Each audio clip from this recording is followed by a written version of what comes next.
اللہ نے قوت دی ہے تو لڑو, حق نہیں چھوڑا کرو اپنا. ہاں بعض دفعہ حدیث میں آتا ہے کہ جو حق پر ہونے کے باوجود حق چھوڑ دے تو میں اس کے لیے جنت کے بیچ میں گھر کی ضمانت لیتا ہوں. تو یاد رکھو حدیث میں انتقام لینے کی بھی ترغیب ہے, حق چھوڑنے کی بھی ترغیب ہے. تو یہ دونوں حدیثیں الگ الگ موقع کے لیے ہیں. جہاں حق چھوڑنے سے معاشرے کی اصلاح ہو رہی ہو وہاں چھوڑ دینا چاہیے, سمجھ رہے ہیں نا. جہاں اصلاح کا پہلو ہو کہ حق چھوڑنے سے اس کا دل نرم ہو جائے گا, ٹھیک ہے نا, اس کے دل میں محبت پیدا ہو جائے گی, پھڈا ختم ہو جائے گا. اور پھڈا ہونے سے کیا ہو رہا ہے, پورے معاشرے میں ایک لامتناہی جنگ چھڑنے والی ہے. تو ایسے موقع پہ اپنا حق چھوڑ دینا تاکہ محبتیں قائم رہیں, یہ تو ٹھیک ہے. لیکن جہاں حق چھوڑنے سے ظالم کو قوت مل رہی ہو اور آپ کو یہ ہو کہ پھر تو ہر ایک ہی حق پینا شروع کر دے گا. آج کل وراثت لوگ نہیں دیتے, کم بخت لٹکاتے ہیں, ڈیلے کرتے ہیں, اتنا ترساتے ہیں. تو اگر آپ حق چھوڑ دو گے تو یہ معاشرہ کی اصلاح نہیں ہوگی بلکہ اور معاشرہ خرابی کی طرف جائے گا. تو وہاں میں عورتوں کو کہتا ہوں نہیں چھوڑو. دیکھو جو جس کا حق کھا کے بیٹھا ہوا ہے ظالم وہ ہے, جو مانگ رہا ہے وہ ظالم نہیں ہے. الٹا اس کو تانے دینا شروع کر دیتے ہیں. دیکھو مالک مکان آپ کے گھر آ جائے کرایہ لینے کے لیے, آج کل جو سیزن چل رہا ہے نا وہ یہ چل رہا ہے, کرایہ دار کے گھر آ گیا, پہلی تاریخ بھی چھوڑ دی, دوسری بھی چھوڑ دی, 5 تاریخ کو آیا کہ اب تو تنخواہ مل چکی ہوگی. 2-3 دفعہ ایسا کریں گے, کرایہ دار پتہ کیا کہے گا, ابھی کرائے کا ٹائم آتا ہے اور گھنٹی بجا کے کھڑا ہو جاتا ہے. دیکھو لالچی آدمی ہے. تو لالچی آپ ہو کہ آپ نے 5 دن کیا کر دیا, ڈیلے کر دیا. تو یہ عجیب کہانی ہمارے معاشرے میں چل رہی ہے. جو جس کا حق ہے وہ مانگنے پر آئے تو اس کو لوگ لچڑ بھی کہتے ہیں, نیبو نچوڑ بھی کہتے ہیں, لالچی بھی کہتے ہیں.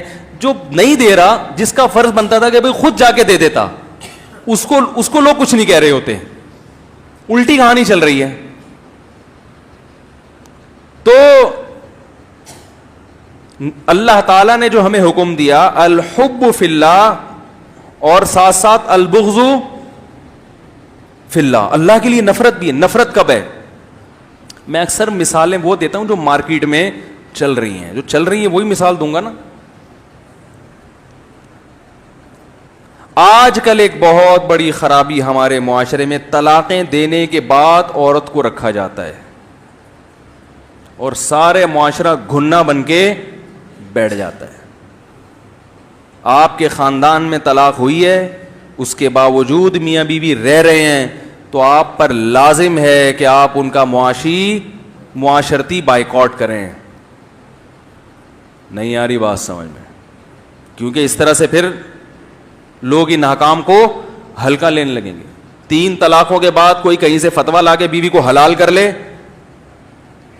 آپ کو اس کے ساتھ رہنے کی اجازت نہیں ہے. خاندان والوں پر لازم ہے کہ کیا کریں, اس سے بائیکاٹ ختم. ہمارا آپ کے گھر آنا جانا ختم, آپ کا ہمارے گھر آنا جانا ختم. اس چیز کا ہماری اگلی نسل پہ برا اثر پڑے گا, بہت برا اثر پڑے گا. اگلی نسل جب دیکھے گی کہ طلاقیں بھی دی ہوئی ہیں اور بیوی کو بھی رکھا ہوا ہے, تو یہ جو قرآن بار بار کہہ رہا ہے وَلَا تَتَّخِذُوا آیَاتِ اللَّهِ هُزُوًا, طلاق کے حکام کے بعد اللہ کہتے ہیں اللہ کے حکام کو ہنسی کھیل مت بناؤ. یہ بہت سنجیدہ حکام ہے. تو لوگ ہنسی کھیل بنائیں گے کہ نہیں بنائیں گے؟ بڑے آرام سے بنتے چلے جا رہے ہیں.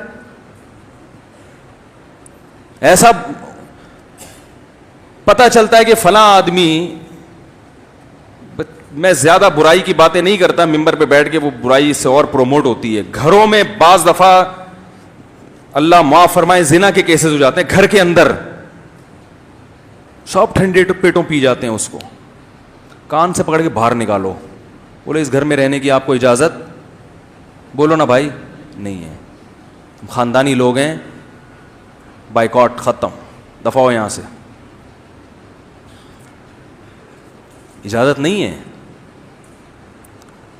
تو اتنا زیادہ میٹھا پن کہ بڑی بڑی برائیاں معاشرہ اس کو ہضم کرنا شروع کر دے, یہ شریعت کی تعلیمات بولو نا نہیں ہے, اجازت نہیں ہے اس کی.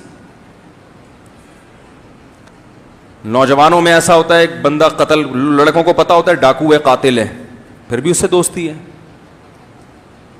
قتل کوئی ہلکا جرم ہے؟ بولو بھائی، ڈکیتی کوئی ہلکا جرم ہے؟ میں نے دیکھا ہے، وہ بتا رہے ہوتے ہیں وہ قاتل ہے، وہ ڈکیت ہے، وہ فلانا ہے، وہ ڈمکانا ہے. ہمارا تو اسے پان گٹکے کا تعلق ہے. کیوں ہے بھائی؟ صرف اس سے تبلیغ والے تعلق قائم کر سکتے ہیں دین پہ لانے، کیونکہ ان کی نیت یہ ہوتی ہے، اور وہ پھر غیر ضروری باتیں بھی نہیں کرتے. وہ صرف اسی، آپ کیوں دوستی لگا رہے ہو اس سے؟ گھر میں بھی نہ گھسنے دو.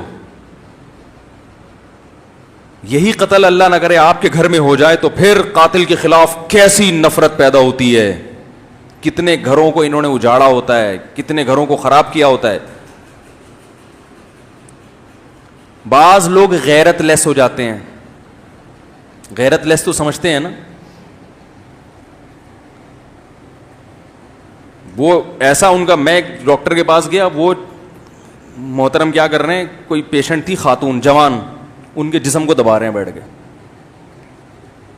میں نے کہا آئندہ اس غیرت لیس آدمی کے پاس، ابھی ہمارا کلچر اتنا خراب نہیں ہوا، میں نے کہا یہ علاج کرانے کے قابل نہیں ہے. کئی لوگوں کو میں نے منع کر دیا، میں نے کہا اس میں غیرت نہیں ہے. جا کے جب تم یہ منظر دیکھو گے اپنی آنکھوں سے کہ ایک جوان عورت کے جناب مساج خود کر رہا ہے، اس گردن میں درد، یہاں درد ہو رہا ہے تو خود ہی دبا رہے ہیں وہاں بیٹھ کے. میں نے کہا تمہارے اندر سے بھی غیرت کیا ہو جائے گی، ختم ہو جائے گی. نکلو، کیونکہ روک نہیں سکتے تو بائیکاٹ تو کرو نا. اصل تو یہ کہ جا کے روکو کیا کر رہے ہیں. ابھی ہم پاکستان میں رہتے ہیں، اتنی بے حیائی اتنی عام نہیں ہوئی ہے کہ آپ کھلے عام کلینک میں عورتوں کا جناب ایسے بیٹھ کے دبا رہے ہیں ان کو. ہونا تو یہ چاہیے کہ میں 4 گنڈے لے کے جاتا، ٹھگائی لگواتا اس کی، یا پولیس میں FIR کٹواتا. لیکن محلے والے دیکھ رہے ہیں ہو رہا ہے تو ہمیں اچھا اسی طرح یاد رکھو. آخری بات کر کے بیان ختم کرتا ہوں، گھر میں بھی کچھ اصول اور ضابطے بنائیں. اس حد تک بچوں کی بدماشی برداشت ہوگی، بیگم کی بدماشی برداشت ہوگی، اس سے زیادہ الاؤ بولو نا نہیں. کیسز آتے ہیں بچہ یہ کر رہا ہے یہ کر رہا ہے، میں کہتا ہوں بھائی سمجھاؤ، انسان کا بچہ بن جائے. یہ کر رہا ہے، میں نے کہا نکال دو گھر سے باہر. یہ کر رہا ہے تو اب گھر میں کھلانے پلانے کی ضرورت، بولو بھائی یہ آپ ہی کے لیے سانپ بنے گا. لیکن خود سے فیصلے نہ کریں. پتہ چلا وہ بچہ بنٹے کھیل رہا ہے تو گھر سے پکڑ کے باہر نکال دیا. بنٹے سب بچے کھیلتے ہیں، بلکہ ہم تو کہہ رہے ہیں جب سے ویڈیو گیم آیا بنٹے کھیل لو یار، کنچے کھیل لو. ہمیں تو کنچوں پہ ٹھکائی لگتی تھی ابا کی طرف سے، لٹو پہ. لیکن اب جو بچے جو کچھ کھیل رہے ہیں ہم کہتے ہیں یار ہم تو جنت میں جائیں گے. ہم تو لٹو کھیلتے تھے، ہم تو مارم پیٹی کھیلتے تھے، گیند اٹھا کے ایک دوسرے کو مارتے تھے. اس پہ ابا سے بھی الگ پٹتے تھے اور وہ گیندوں سے الگ پٹتے تھے. اب بچے ایک ویڈیو گیم کھیل رہے ہیں، گردنوں کے مہروں میں مسائل پیدا ہو رہے ہیں، آنکھیں خراب ہو رہی ہیں، اخلاق خراب ہو رہے ہیں. تو اب تو میں کہتا ہوں ان کو لٹو دے دو ہاتھ میں، کنچے دے دو، مارم پیٹ بولو، مارو ایک دوسرے کو. پیٹ زخمی ہوگی اس کا علاج ہو جائے گا. یہ جو دماغ زخمی ہو رہا ہے اس کا علاج نہیں ہوگا. تو معمولی باتوں سے نہ کریں. لیکن میرے بھائی ہر چیز کی ایک حد ہوتی ہے، اس حد تک، اس سے آگے